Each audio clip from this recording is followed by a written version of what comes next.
kettlebell marches. With kettlebell marches, the thing that I want us to focus on is the cadence, or how people are stepping in the movement.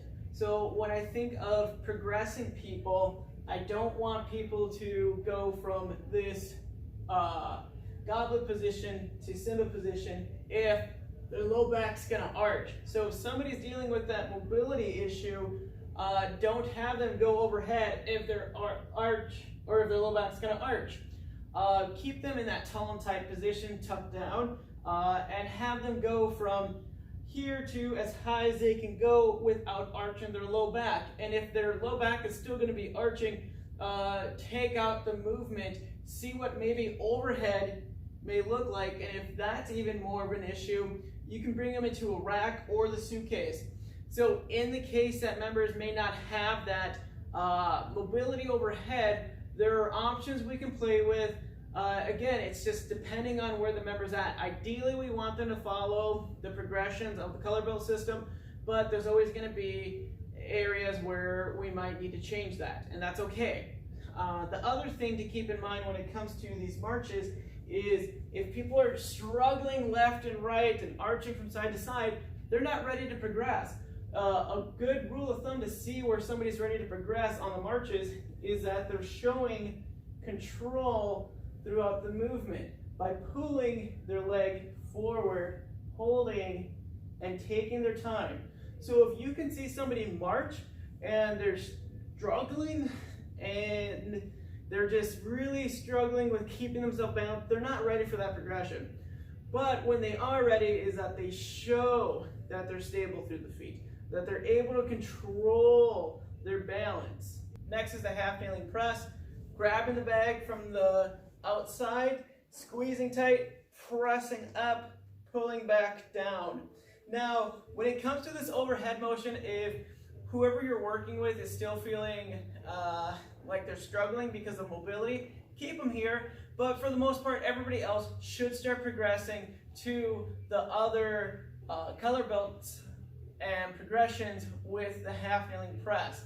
Again, the big thing here is that when they're in the half kneeling position, that they're driving their front foot into the ground, their back toe into the ground. So they're actively pressing their feet down, keeping tight to the glutes and the core as they're pressing the bag overhead, then pulling it down. Next, we're going to go into bridges. With the bridges, we're going to be doing 1.5 reps. Again, the thing that I'm focusing on is starting with the bag with my hands inside. That way I can rip that bag in half, get tight. Now with that 1.5 rep, what I'm going to do is I'm going to raise my hips halfway up, bring them back down all the way through. That's 1. So halfway up, back down, all the way through. That's 2. So if we were to be doing a progression with the bridge, whether it's that extension, here's where I would add in that extension or the rotation or the downward chopping, wherever they may be at. When I introduce that is when I finish it. So halfway up, back down, all the way through, then I reach back, or I go into that downward chop, or whatever progression that they're at. Next is going to be banded rows. With the banded rows, check in with everybody to see where they're at and ask them if they're ready to progress. And most certainly, everybody should be progressing with their movements, not by the level, but more so again by the color belt. So we can keep pushing a little bit more towards those progressions. So if you're at the banded row, you're going to go into the next progression there. The one thing I want us to focus on when it comes to the banded rows is, again, continuously focusing on shoulders down, and think about shoulder blades pinching back as those elbows go behind the ribs. So as I'm going through that row, I want to feel for my shoulder blades pinching back together and my elbows going slightly past my ribs. Lastly, we have goblet squats with an iso hold at the bottom. So we're going to be in the tall and tight position, reaching those hips back, pausing, 1, 2, drive through the feet and stand tall. So make sure that as they're going through the squat, they're sitting down into their heels, pausing, 1, 2, then driving up. The one thing that is going to be newish, or just something to take into consideration, is when we're having people squat and we're asking them to widen out their knees, don't just have their knees go wide.